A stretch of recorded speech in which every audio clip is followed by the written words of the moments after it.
नमस्कार साथियों, आइए बात करते हैं एक ऐसे योग की जिसे ज्योतिष में गुरु चंडाल योग कहते हैं। ये गुरु और राहु की युति से बनता है। इसके मिलने से जातक के जीवन में किस तरह का प्रभाव पड़ता है, अलग अलग पहले हम ये जानते हैं गुरु क्या है और राहु क्या है। पहले राहु के बारे में बात करते हैं। राहु एक ऐसी ऊर्जा है, मन की एक ऐसे विचार हैं जो बाहर की तरफ कनेक्ट होने की कोशिश करता है बाहरी दुनिया से। केतु तो अंदर की दुनिया से कनेक्ट होने की बात करता है, परमात्मा मुक्ति की बात करता है, वो अंदर। और राहु बाहर निकलती। मन की दो एक अवस्थाएं हैं, एक राहु और एक केतु। राहु बाहर जो कनेक्ट होने की बात करता है, जैसे ये भौतिक संसार है, इसकी तरफ राहु आकर्षित होता है। इनकी प्राप्ति की उसकी प्रायोरिटी होती है, उनको प्राप्त करने की बात करता है। राहु का कहानियाँ हैं, आपने सुनी होगी, हमारी आध्यात्मिक कहानी है। राहु को इस ऊपर वाले हिस्से को राहु बोला जाता है। ऊपर वाले हिस्से में हमारे इंद्रियाँ आती हैं, आँख, कान, नाक, गला, ब्रेन। तो ये ऊपर वाले हिस्से को कंट्रोल करता है। केतु जो है नीचे वाले हिस्से को। तो गुरु केतु और गुरु राहु, इनको चंडाल योग, पता नहीं किसने नाम दिया है, मैं तो इसे एक योग ही बोलूँगा। तो राहु इस तरह की एनर्जी, और राहु की जो काम करने का एक तरीका है, उसको कोई काम मिल जाए तो उसको जो है कोई भी तरीका अपनाना पड़े, उसे काम करना है। मतलब उसको काम का रिजल्ट देना है, तरीका चाहे कोई भी हो, गलत तरीका हो या सही तरीका हो, वो तरीके से मतलब नहीं रखता। ये जुगाड़ू प्रवृत्ति है, एक कहीं ना जब इसकी महादशा चले तो दिमाग, आदमी का एक सेंसर, सुनने की शक्ति, आँखों का देखने का नज़रिया, और अंदर हमेशा एक भय, एक सतर्कता बनी रहती है। तो ये क्योंकि इसकी अपनी बॉडी नहीं है। ये जब चंद्रमा पृथ्वी के चारों तरफ जो चक्कर काटता है और पृथ्वी के पाथ को काटता है, तो ये जो एनर्जी का जो गुच्छा बनता है, उन्हें राहु और केतु बोलते हैं। ये कोई बॉडी नहीं है ऊपर आसमान के अंदर जैसे और ग्रहों की होती है, उस तरह से कोई बॉडी इसकी है नहीं। तो ये जिसके साथ बैठता है उसके सर को पकड़ लेता है। उस ग्रह का जो ऊपर का हिस्सा ये खुद बन जाता है, बाकी इसकी बॉडी उस ग्रह की ले लेता है। मतलब कि ये दूसरे ग्रह की तरह एक्शन या वर्क करने लग जाता है। तो दूसरा, आप कहानियों में देखा होगा कि अमृत पी लिया देवताओं के बीच में बैठ के। तो ये इतना तेज, इसका राहु का इतना जो विचार, इतना या बुद्धि इतनी तेज है, बताई गई है कि उसके साथ क्या घटने वाला था उसको पहले ही पता था। उसने पहले ही भांप लिया कि मेरे साथ जो हमें अमृत मिलने वाला था तो उसमें ये कुछ गड़बड़ है। और वो उसने जगह बदल के, वेश बदल के, क्यों वेश बदलना, ये वेश बदलने वाला ग्रह है, इसको छाया ग्रह बोलते हैं। जैसे कि छाया का मतलब है कि जो चीज़ वहाँ प्रेजेंट नहीं है उसका भेष बना लेना। जैसा आपने देखा होगा, मैं आपके सामने खड़ा हूँ वीडियो में, लेकिन मैं अपने निजी स्थान पर हूँ, लेकिन वीडियो में मैं प्रेजेंट हूँ। तो वीडियो क्या होगी? छाया। ये जो विजुअल आते हैं या संचार है विजुअल्स का, ये सब राहु के अंदर है। राहु टेक्नोलॉजी का ग्रह है। अब जो बात करते हैं गुरु की, गुरु जो है हमारी जो भाग्य को दर्शाता है, 12वां खाने का कालपुरुषी कुंडली में मालिक है, मुक्ति को दर्शाता है, ज्ञान को, उच्च ज्ञान को दर्शाता है, आध्यात्मिक ज्ञान को दर्शाता है, हमारे गुरुजनों और पिता को भी दर्शाता है, हमारी संपन्नता को दर्शाता है, हमारे मान को भी ये दर्शाता है। जो शरीर में फैट होता है उसको दर्शाता है। और ये कारक है लीवर का, लीवर का भी ये कारक है, उच्च ज्ञान का कारक है। और जो समाज में मान मिल रहा है, मान जो एक धीरे धीरे ज़िंदगी में ग्रोथ देखता है, संपन्नता देखता है, उसको दर्शाता है। जब ये दोनों साथ बैठ जाते हैं तो जब अब दो लोग, जब मैंने बताया था आपको युक्ति क्या होती है कि भी जो दो लोग बैठते हैं तो एक की एनर्जी दूसरे में और दूसरे की एनर्जी दूसरे के अंदर ट्रांसफ़र हो जाती है। अब दो अच्छे लोग बैठे तो दोनों में एक अच्छी एनर्जी, एक ने अपने विचार दिए, एक ने अपने विचार दिए, दोनों के पास दो विचार लेकर जब उठ जाते हैं, दो लोग आपस में बात करते हैं।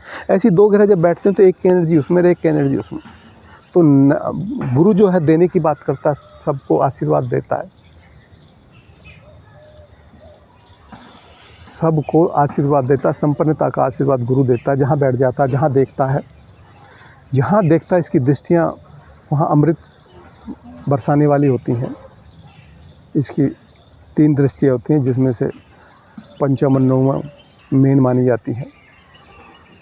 जहाँ गुरु बैठता है वहाँ पर अपना ध्यान नहीं दे पाता, क्योंकि गुरु को कुछ चाहिए नहीं होता तो वो अपने लिए कुछ नहीं सोचता। जहाँ बैठता है, जहाँ उसकी जगह होती है, जिस हाउस में बैठता है, तो वो वहाँ पर ध्यान नहीं देता, क्योंकि गुरु को कुछ चाहिए नहीं, गुरु देने के लिए बना है। वो पंचम दृष्टि से, सप्तम दृष्टि से और नौवीं दृष्टि से सब देता है, अपने लिए कुछ रखता नहीं है। तो इसलिए वो जहाँ बैठता है वहाँ कुछ अच्छा कर नहीं पाता। अगर उसके साथ कोई ग्रह और जुड़ जाए तो फिर उसका रिजल्ट बेहतर हो जाता है। अकेला गुरु बैठा हो तो रिजल्ट नहीं होता। अब ये दो एनर्जी बैठ गई। अब हुआ क्या इसमें, राहु को राहु तो एक ये समझिए कि धुआं है। ये इसी को लिमिट नहीं है फैलने की, कितने इलाके में फैल जाए। और ये जो एक राहु की जो एक हैबिट है, एक एनर्जी का जो काम करने का तरीका है, उसका कोई सिस्टम नहीं है। वो अनायास ही, अचानक ही चारों तरफ चीज़ों को फैला देता है, बढ़ा देता है। ये एक्चुअल में वो चीज़ उतनी नहीं होती जितनी वो फैला देता है उसको। एक मुट्ठी में पाउडर रखा है, कंप्रेस फॉर्म में से आपके केतु को उन्होंने ये उड़ाया तो इसकी कोई सीमा है, कितने क्षेत्र में फैल गया। ऐसे ही अचानक से चीज़ों को बढ़ा देता है और अचानक ही चीज़ों को ख़त्म भी कर देता है। गुरु टिकाऊ चीज़ें देता है, स्थिर देता है, जीवन में स्थिरता लाता है और धीरे धीरे चीज़ों को जीवन में ये ग्रोथ देता है। अब राहु की एनर्जी चलेगी गुरु के अंदर, गुरु की एनर्जी चलेगी राहु के अंदर। अब आप ये मानिए जब गुरु का टाइम पीरियड आएगा तो राहु की तरह काम करेगा, और जब राहु का पीरियड आएगा तो गुरु की तरह एक्ट करेगा। उसमें गुरु के रिजल्ट देखने को मिलेंगे। ये नहीं कि राहु के नहीं मिलेंगे, लेकिन गुरु के रिजल्ट ज़्यादा देखने को मिलेंगे, क्योंकि गुरु की फॉर्म को उसने, जो गुरु देने की बात करता है उसमें लेने के भाव आ गए। जब भी गुरु की महादशा चलेगी, अगर अच्छी जगह पे योग बनता है तो बहुत विस्तार करेगा, लेकिन साथ में एक जो सेटिस्फैक्शन होना चाहिए वो नहीं होगा वहाँ पर। एक ज्ञानवान व्यक्ति जो देने की बात करता है वो लेने की बात करने लग जाए। गुरु जो है एजुकेशन है, और राहु छाया ग्रह है, चलचित्र है, वीडियोस हैं। तो ऐसा व्यक्ति वीडियो के द्वारा बहुत सारी जानकारी इकट्ठा कर लेता है और ये गुरु के ज्ञान को ऐसे फैला देता है। जब राहु का पीरियड आता है तो ज्ञान हर जगह इसकी चर्चा होने लग जाती है। और जब गुरु ज्ञान जो है, उच्च ज्ञान जो है, ये जो लेना चाहेगा तो इसे जो है राहु का उपयोग करना पड़ेगा। टेक्नोलॉजी के सहारे अगर ये ज्ञान लेगा तो ये बहुत सारा ज्ञान अर्जित जरूर कर लेगा, क्योंकि राहु जो है ना टेक्नोलॉजी का कारक है। वीडियो देख कर, जैसी वीडियो देखेगा वैसे ज्ञान इसके पास इकट्ठा हो जाएगा। अब जो गुरु है उसके अंदर जो लोगों को, अब गुरु के भेष में, गुरु जो देने की बात करता था तो भेष तो गुरु का है, लेकिन उसमें राहु ऐड हो गया। जब गुरु की महादशा चलती है तो राहु जो है ना, अब देखने में तो व्यक्ति व्यवहार से लेके गुरु है, लेकिन उसमें राहु की विचारधारा ऐड हो गई, इसलिए इसको क्योंकि स्वार्थी बना दिया। राहु स्वार्थी, वो स्वार्थ के लिए कुछ भी कर गुजरने की चाहत रखता। अपनी गर्दन कटवा ली थी उस राक्षस ने, अपनी गर्दन कटवा ली थी अमृत पीने के चक्कर में। तो ये प्राप्तियों के पीछे दौड़ाता है और बेचैन रखता है जब गुरु का पीरियड आता है,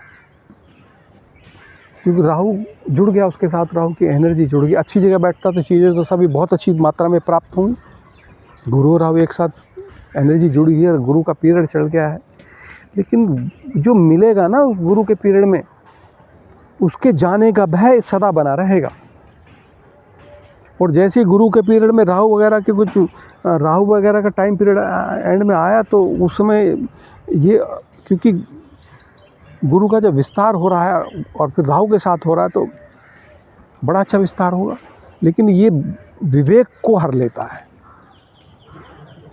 अगर ये शुभ ग्रहों इसके साथ बैठे हैं, शुभ ग्रहों की किसी नौवें खाने की या पंचम भाव के लगन की दृष्टि इस पर पड़े तो ये कंट्रोल में रहता है। नहीं तो अति उत्साह में ऐसा व्यक्ति जो है, जब भी राहु का पीरियड गुरु के साथ आएगा तो अति उत्साहित होकर, क्योंकि बढ़ता जा रहा है, तो ऐसे स्टेप ले लेगा, इसका विवेक ऐसा गड़बड़ाएगा कि जिससे जो है ये सब कुछ बर्बाद कर देगा। इसलिए इस योग को खराब माना जाता है। और जहाँ तक तो अपना विवेक पे काम करे और अपने गुरुओं का सम्मान करे, क्योंकि यहाँ ना वो गुरुओं से जुड़ेगा तो स्वार्थ के कारण, एक सम्मान के कारण नहीं जुड़ेगा। अब गुरुओं से जुड़ेगा या किसी अध्यात्म से जुड़ेगा तो उसमें स्वार्थ ढूंढेगा। तो ये विश्वास, इस पे शक करने लग जाते हैं लोग, क्योंकि इसकी ना बुद्धि में ना एक विकार पैदा हो गया, विवेक में, गुरु में एक राहु आ गया। तो क्योंकि जो क्षेत्र हैं उस क्षेत्र में जब गुरु का पीरियड चलेगा विकास तो होगा, लेकिन एंड में जब राहु का टाइम पीरियड आएगा, अंतर्दशा आएगी, तो वहाँ ये चीज़ें देखने को ज़रूर मिलेंगी। अगर व्यक्ति अपने विचारों पर संतुष्ट होने की कोशिश करेगा और चैरिटी करता रहेगा, गुरु के कार्य तत्व हैं उनको उभार के रखेगा, तो ऐसी घटनाएं, जो नुकसान की घटनाएं, वो कम से कम होंगी तो जरूर, योग बना तो होंगी, लेकिन कम से कम हो। हाँ, राहु के पीरियड में जब ये चलेगा, क्योंकि वो तो गुरु बन चुका, गुरु के सारे गुण एब्जॉर्व कर लिए, तो ये व्यक्ति बहुत अच्छा विस्तार करेगा, क्योंकि उसमें राहु के ऊपर ना गुरु का प्रभाव पड़ गया। गुरु के जो टाइम पीरियड होगा वो इतना अच्छा नहीं जाएगा, इसका नुकसान की संभावना इसको हमेशा बनी रहेगी। लेकिन जो राहु का पीरियड जाएगा उसमें ये व्यक्ति बहुत अच्छा विस्तार करेगा, इसकी बढ़त बहुत अच्छी होगी। इसको खाने पीने में ना, अब राहु केमिकल है, केमिकल को दिखाता है, ये रिफाइंड फॉर्म को दिखाता है राहु। तो जो फैटी चीज़ें हैं वो रिफाइंड फॉर्म में नहीं, मक्खन खा सकते हो, घी नहीं, तेल नहीं, रिफाइंड, ये मक्खन आप खा सकते हो। इसमें ना लीवर का ख्याल रखना पड़ता है। गुरु जो है स्वच्छ वायु को दर्शाता है, तो आपको स्मोकिंग नहीं करनी है। गुरु केमिकल है, एक एडिक्शन का शिकार कर देता है। किसी न किसी आपको स्मोकिंग दूर रहना है, किसी ऐसे केमिकल से चबाना, उन चीज़ों से दूर रहना है। आपको अपने लीवर का विशेष ख्याल रखना है जब ये योग आपकी कुंडली में हो। आप तली हुई चीज़ें बिल्कुल अवॉइड करें, क्योंकि आपको गुरु तत्व उभारना है। गुरु है साधु, आपको भोजन साधु की तरह लेना है। आप साधुओं की संत जनों की संगत कीजिएगा। ये राहु के साथ बैठ कर उनसे दूर करने की कोशिश करें, पिता से दूर करने की, गुरुजनों से दूर करने का। आपको अच्छे गुरु नहीं मिल पाएंगे, आपसे आपका पिता से संपर्क अच्छा नहीं रहेगा, क्योंकि इसमें राहु का एक स्वार्थ जो है, जो राहु जो ना इलीगल एक्ट करने में माहिर है। शॉर्टकट तरीके से इलीगली जल्दी से जल्दी प्राप्त करने की चीज़ वो गुरु के अंदर, जो विवेक के अंदर रहती है। गुरु विवेक है, अच्छे बुरे का ज्ञान रखने वाला को जो गुरु तत्व होता है, उसमें राहु मिल गया तो ऐसा व्यक्ति अच्छा क्या है बुरा क्या है उसमें डिसीजन लेने में नहीं ले पाता। तो इसका तरीका यही है कि आप गुरु की संगत कीजिएगा, धर्म जो ग्रंथ है, ऋषियों के जो ज्ञान है उसका अध्ययन कीजिएगा, धर्म विरुद्ध आचरण ना हो इसके लिए सत्संग सुनिएगा। तब ये जो योग है, तब ये योग आपके जीवन में नेगेटिव रिजल्ट नहीं देगा। अन्यथा राहु तो जुड़ गया, जब राहु जुड़ गया तो राहु तो अपना काम करेगा। राहु ने आपके विवेक को हर लिया, एडिक्शन देगा, आपका विवेक कोई ना कोई गलत डिसीजन लेगा, जिससे आपकी डिग्निटी, आपके मान को हानि पहुंचने के चांस होते हैं। तो धन की दृष्टि से देखें तो राहु का पीरियड बहुत अच्छा जाएगा। अगर ये केंद्र में बैठा है, त्रिकोण में बैठा है, धन भाव में बैठा है, इनमें जाएगा।